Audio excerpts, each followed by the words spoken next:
হৃদমায়ার প্রেমগাথা খণ্ড অংশ মানে সিজন ২ দিয়ে যেটা ছাড়া হচ্ছে সেটা। পর্ব সংখ্যা ২। লেখনীতে রিক্তা ইসলাম মায়া। গল্প পাঠে আমি অরোরা ইসলাম। মায়া সুফিয়া খানের সঙ্গে আলাদা বাড়িতে থাকছে বিগত ১ মাস হতে চলল। সেবার হৃদের সঙ্গে লন্ডন থেকে বিদেশে ফিরে মায়া বেঁকে বসে আনুষ্ঠানিক বিয়ে করবে বলে। যদিও এটা মায়ের একা চাওয়া ছিল না, দুই পরিবারের যৌথ চাওয়াচাওয়ি মায়ের হৃদের কাছে আবদার করেছিল আনুষ্ঠানিক বিয়ের। কিন্তু হৃদ এতে রাজি ছিল না। তাই মায়ের রাগ দেখিয়ে সুফিয়া খানের সঙ্গে আলাদা বাড়িতে ওঠে। এতে হৃদের অবশ্য আপত্তি ছিল না, বরং হৃদের ধারণা ছিল মায়ের মাথা থেকে আনুষ্ঠানিক বিয়ের ভূত চলে গেলেই তার কাছে পুনরায় ফিরে আসবে। কিন্তু দেখতে দেখতে ১টা মাস পেরিয়ে গেল, অথচ মায়ের জেদ ছাড়ল না। মূলত মায়া তাদের আনুষ্ঠানিক বিয়ের মাধ্যমে দুই পরিবারের মধ্যে সামঞ্জস্যতা করতে চায়। হৃদের সঙ্গে মায়ের পরিবারের আজও কারো বনিবনা নেই। মায়া চায় অতীত ভুলে দুই পরিবারের মাঝে আন্তরিকতা সৃষ্টি হোক। কিন্তু হৃদের জন্য তা আদৌ সম্ভব হচ্ছে না। সে বরাবরই জেদি, একঘেয়ে মানুষ। সে যা ভাবে তাই ঠিক, বাকি সব দেখার দরকার নেই তার। এক্ষেত্রে মায়ের ভাবনা অন্যরকম। মায়ের হৃদের মতো উদাসীন নয়। আর না সে বাপের বাড়ি স্বামীর বাড়ির কোনোটাই একটা ছাড়তে পারবে। মায়ের দুই পরিবারকেই চাই। আর সেজন্য মূলত মায়ের রাগ দেখিয়ে সুফিয়া খানের সঙ্গে থাকছে। কিন্তু এতে কাজের কাজ কিছুই হলো না। সুফিয়া খানও যে কোনো সময় ঢাকা থেকে চট্টগ্রামে স্থানান্তর হতে পারে চিরতরে। সুফিয়া খান মূলত ওনার পেশাগত ইস্তফা জমা দিতে এবং হাতে যে কেসগুলো ছিল সেগুলো মীমাংসা করার জন্য চট্টগ্রাম থেকে ঢাকা এসেছিলেন। মায়ের ধারণা ছিল সুফিয়া খানের কাজ শেষ হওয়ার আগে আগে সেই সুযোগে হৃদকে নিজের আনুষ্ঠানিক বিয়ের জন্য মানিয়ে নেবে। কিন্তু সেটাও হলো না। আর কয়েকদিন বাদে সুফিয়া খান চট্টগ্রামে চলে গেলে মায়ের না চাইতেও হৃদের বাড়িতে গিয়ে উঠতে হবে। তখন হৃদকে ওদের আনুষ্ঠানিক বিয়ের জন্য কোনোভাবে রাজি করানো যাবে না। অস্থির দিশাহীন মায়া কিভাবে হৃদকে আনুষ্ঠানিক বিয়ের জন্য রাজি করাবে সেই ভেবে ঘর জুড়ে পায়চারি করতে লাগলো অস্থিরতায়। জুই বাংলাদেশে নেই। অয়নের সঙ্গে লন্ডনে আছে শ্বশুরবাড়িতে। কবে দেশে আসবে তারও ঠিক ঠিকানা নেই। রাফাও আশুগঞ্জে আছে নিজের শ্বশুরবাড়িতে। এ অসময়ে মায়া কার কাছ থেকে সাহায্য চাইবে? আচ্ছা, মায়া একবার রাদিফ ভাইয়ের সঙ্গে কথা বলবে। রাদিফ তো এখন চট্টগ্রামে আছে, বাবার সঙ্গে দলে যোগ দিচ্ছে। এখন কল দিলে নিশ্চয়ই মায়াকে ফিরাবে না রাদিফ। অস্থির উত্তেজিত মায়া হাতের ফোনটায় রাদিফকে কল করার আগে ভাবল হৃদের সঙ্গে একবার কথা বলে নেবে। তাই মায়া হৃদকে প্রথমে কল করলো। আজ দুপুরে মায়া হৃদের সঙ্গে ওইভাবে রাগারাগি করে চলে এসেছিল। এরপর আর দুজনের কথা হয়নি। এখন রাত ৮টা ১৪। হৃদ নিশ্চয়ই অফিসে আছে। মনস্তাত্ত্বিক ভাবনায় মায়ের হৃদের নাম্বারে কল মিলিয়েও তৎক্ষণাৎ কেটে দিল কি মনে করে। পুনরায় রাদিফের নাম্বারে কল মেলাতে প্রথমবার কল রিসিভ করলো রাদিফ। মায়া সালাম দিয়ে বলল, আসসালামু আলাইকুম ভাইয়া, কেমন আছেন আপনি? মায়ের ব্যস্ত গলার স্বরে রাদিফ সালামের উত্তর দিয়ে বলল, এই তো ভাবি, পার্টি অফিসে আছি। কেন, কোনো প্রয়োজন? হ্যাঁ। কি?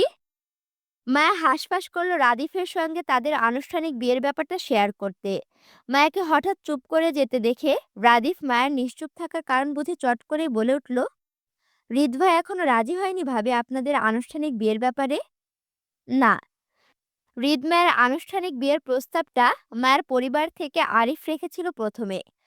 সেই প্রস্তাবে হৃদের পরিবারের সকলে সম্মতি প্রকাশ করে, এমনকি সুফিয়া খান নিজেও। কিন্তু হৃদ রাজি না থাকায় এই বিষয়ে কেউ আর এগোতে পারেনি। সেই জন্য এই বিষয়ে মায়া সেই দিন রাদিফের পরামর্শে হৃদের বাড়ি ছেড়ে সুফিয়া খানের বাড়িতে উঠেছিল। তাদের ধারণা ছিল মায়া রাগ দেখিয়ে সুফিয়া খানের সঙ্গে আলাদা বাড়িতে থাকলে তখন হৃদ হয়তো এই বিয়েতে রাজি হয়ে যাবে। কিন্তু হৃদ তো রাজি হলোই না। উল্টো মায়াকে জোর করেনি হৃদের সঙ্গে ফিরে যেতে। এতে মায়া ভীষণ হতাশ। আর এই বিষয়টা রাদিফ আগে থেকে অবগত ছিল।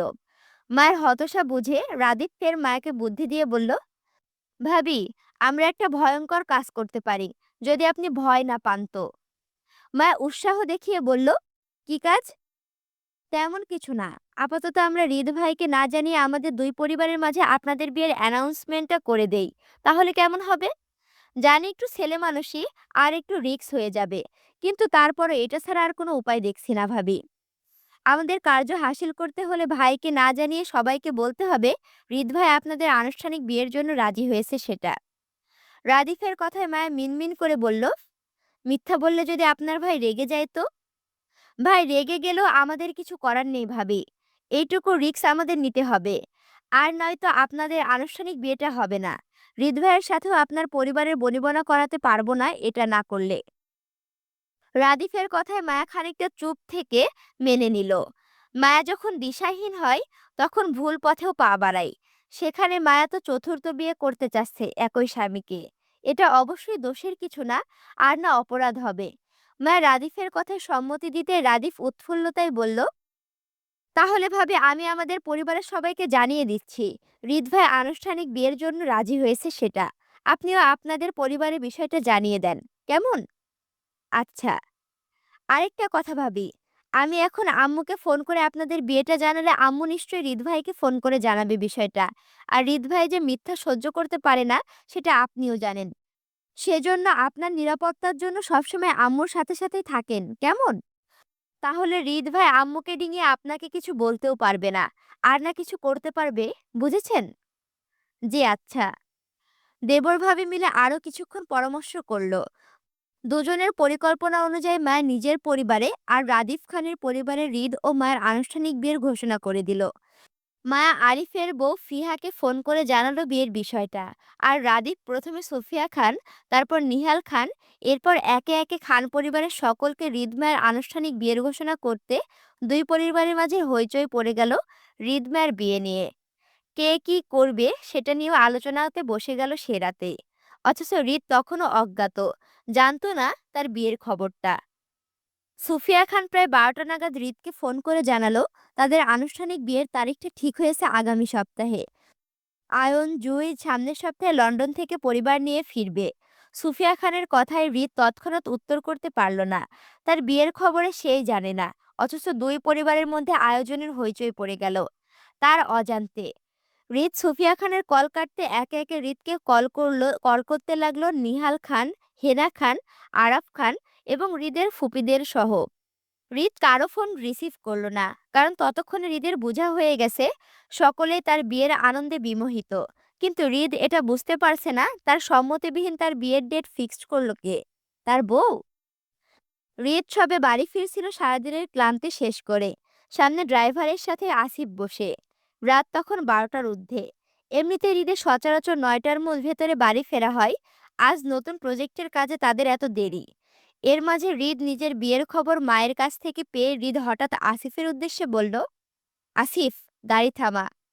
হৃদের হঠাৎ আদেশে মাঝ রাস্তায় গাড়ি থামানো ড্রাইভার। আসিফ পেছনে ফিরে হৃদের দিকে তাকিয়ে বলল, ভাই, কোনো সমস্যা? হৃদ গাড়ি থেকে বের হতে হতে বলল, ড্রাইভারকে নিয়ে যা, গাড়ি আমার লাগবে। ভাই, আপনার সিকিউরিটি? No need. আসিফ আরো কিছু বলতে গিয়েও থেমে যায়। পাশে যদি হৃদ রেগে যায় তাই।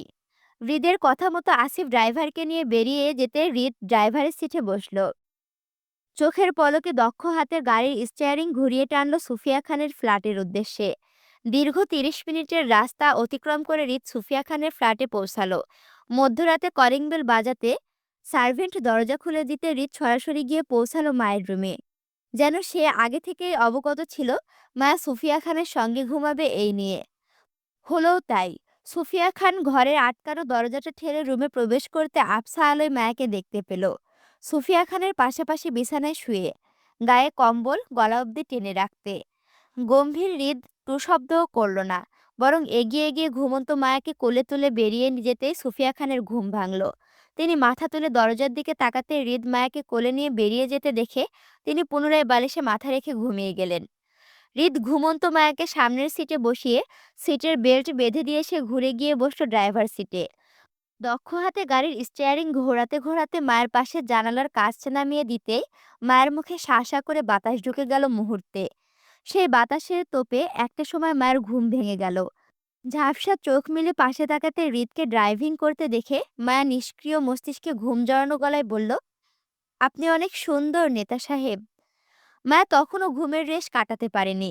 হৃদ ড্রাইভিং করতে করতে মায়ের সেই ঘুম জড়ানো মুখটার দিকে কপাল কুঁচকে তাকাতেই মায়া ফের একই ভঙ্গিতে বলল, জামাই সুন্দর হলে নাকি বউকে পাত্তা দেয় না, সেজন্য আপনিও আমায় পাত্তা দেন না নেতা সাহেব। আমার কথাও শোনেন না, বলে আরেকটা বার বিয়ে করতে তাও করেন না। হৃদ বুঝতে পারছে মায়া ঘুমের রেশ কাটাতে না পেরে তাকে এইসব বলছে। তাই হৃদয় সেইভাবে ড্রাইভিং করতে করতে উত্তর দিয়ে বলল, ৩ বার বিয়ে করেও তোমার কম মনে হচ্ছে? কম না, বিজোড় মনে হচ্ছে। আমার জোড়া বিয়ে পছন্দ। কথাটা বলতে বলতে হঠাৎ হৃদ রাস্তার গর্ত পার করতে গিয়ে ঝাঁকিয়ে উঠতেই মায়ের হুঁশ ফিরল গাড়ি থেকে সামনে ঝুলে পড়ে। মায়ের ঘুমের রেশ তক্ষুনি কেটে যেতেই তড়িঘড়ি করে উঠে বসল। অস্থির উত্তেজিত মায়ের নিজেকে গাড়িতে বসা পেয়ে বলল, আমি আমি এখানে কেন? আমি তো আম্মুর সাথে ঘুমিয়েছিলাম। এখানে কিভাবে আসলাম? মায়া চিৎকার করে পাশে তাকাতে হৃদকে দেখে ভয়ে লাফিয়ে উঠে বুকে থুতু ছিটিয়ে ফের বলল, আল্লাহ মাবুদ, আপনি কি ভূত? যখন তখন ভয় দেখান কেন শুধু? আমি এখানে কেন? আমাকে কোথায় পেয়েছেন আপনি? রাস্তায়। রাস্তায়? রাস্তায় পাবেন কিভাবে? আমি তো আম্মুর সাথে ঘুমিয়েছিলাম। তাহলে উড়ে এসেছো? মিথ্যে কথা। উড়ে আসবো কিভাবে? তাহলে হেঁটে এসেছো। আমি তো ঘুমিয়েছিলাম, হাঁটবো কিভাবে? তাহলে কোলে করে এসেছো বোধহয়। আপনি কোলে করে এনেছেন আম্মুর রুম থেকে, তাই না? ছি, কি লজ্জাজনক ব্যাপার। আম্মু কি ভাববেন? আমাকে এক্ষুনি দিয়ে আসুন। গাড়ি থামান বলছি। থামান। হৃদ ড্রাইভিং করতে করতে বিরক্তি চোখে মায়ের দিকে তাকিয়ে বলল, তোমার খায় আমি যে তোমার কথা শুনবো? হৃদের কথায় মাও সেভাবে উত্তর দিয়ে বলল, আমার না খান, আমার স্বামীর তো খান। আমার স্বামীর টাকা মানে আমার টাকা। এবার গাড়ি থামান বলছি, নয়তো চিৎকার করব কিন্তু। মায়ের কথায় হৃদ ভাবলেশীন ভাবে বলল, ওকে, করব কিন্তু। মায়া ফের হুমকি দিতে হৃদ হঠাৎ গাড়ি থামাতে মায়ের খানিকটা নিজেকে ঝুঁকে পড়তে পড়তে নিজেকে সামলে নিল। হৃদ নিজের সিট বেল্ট খুলে মায়ের দিকে এক হাত বাড়িয়ে ধীর স্বরে ডাকলো, কাছে এসো। মায়া সিটের সাথে সেটে বসে বলল, না, আপনি মারবেন। মারবো না, আসো। হৃদের কথায় মায়া ভরসা পেয়ে সিট বেল্ট খুলতেই হৃদ মায়ের এক পা ধরে হ্যাঁচকা টেনে নিজের কোলে নিতেই মায়া গাড়ির দরজার সাথে ঠেসে গিয়ে আহাজারি করে বলল, এই, আপনি আমার পা টানছেন কেন? আমার পা ছাড়ুন। পাপ হবে আমার। ছাড়ুন বলছি। মা আহাজারি করে নিজের পা হৃদের থেকে ছাড়াতে চেয়ে মোচড়ামুচড়ি করতে হৃদ বিরক্তির চোখে মায়ের দিকে তাকাতে মায়া ভয়ে চুপ হয়ে গেল। মিনমিন করে বলল, আপনি আমার স্বামী হন, আর আপনি যদি আমার পায়ে হাত দেন তাহলে আমার পাপ হবে। সেজন্য বলছি ছাড়তে। হৃদ মায়ের কথা তৎক্ষণাৎ উত্তর করল না, বরং গাড়ির ডেস্কের ড্রয়ার খুলে একটা বক্স বের করলো। সেই বক্স থেকে সাদা টিস্যুতে মোড়ানো দুটো সোনার পায়েল বের করে পরপর মায়ের দুই পায়ে পরাতে লাগলো। আজ দুপুরে হৃদ লক্ষ্য করেছিল মায়ের খালি পা দুটো। সুফিয়া খানের দেওয়া স্বর্ণের দুটো পায়েল মায়ের পায়ে ছিল না, যেটা হৃদের মোটেও ভালো লাগেনি। সেই জন্য হৃদ সেই দুপুরে মায়ের জন্য দুটো স্বর্ণের পায়েল অর্ডার করে সঙ্গে রেখেছিল মায়াকে দিবে বলে। হৃদ মায়ের দুই পায়ে দুটো পায়েল পরাতে পরাতে বলল, বিয়ে শেষ, বাসর করাও শেষ। এরপর আবার আমাকে নতুন করে কষ্ট দেওয়ার মানে কি হৃদ? বউ ছাড়া রাতে ঘুম হয় না আমার। কবে বুঝবে তুমি আমাকে? হৃদের পায়েল পরানো শেষ হতে মা চট করে নিজের পা দুটো নামিয়ে নিতে নিতে বলল, ওইসব বিয়ে বাসর সব ভুলে গেছি আমি। বলতে গেলে আমি এখনো ভার্জিন। তাই আমাকে আম্মুর কাছে দিয়ে আসুন। আপনার কষ্ট বোঝার সময় নাই আমার। মায়ের কথায় হৃদ কপাল কুঁচকে মায়ের দিকে তাকিয়ে বলল, তাই তুমি ভার্জিন? আসো দেখি তুমি কতটুকু ভার্জিন। কথাটা বলতে বলতে হৃদ দক্ষ হাতে মায়াকে টানতে মায়া চেঁচিয়ে উঠে বলল, এই না প্লিজ, সামনে আমার বিয়ে, ছুবেন না প্লিজ, তাহলে কেলেঙ্কারি হয়ে যাবে। হৃদ মায়ের চিৎকার শুনল না, বরং মায়াকে সেভাবেই নিজের কোলে চেপে গাড়ি টানলো নিজের বাড়ির উদ্দেশ্যে। মায়া হইচই চিৎকারে হৃদ নিজের মতো করে বলল, আমার কলঙ্কিত বউ চলবে যান, কিন্তু হৃদ খানের বউ ভার্জিন, সেটা চলবে না যান। এই যে, হা করে বসে না থেকে মুখটা বন্ধ করে তাড়াতাড়ি লাইক কমেন্ট শেয়ার করো তো দেখি। ২ নাম্বার পর্ব শেষ। পরবর্তী পর্বের জন্য অপেক্ষা করো। আর এখনো যদি আমার চ্যানেলটি সাবস্ক্রাইব করে না থাকো, অবশ্যই সাবস্ক্রাইব করে পাশে থাকো। আল্লাহ হাফেজ।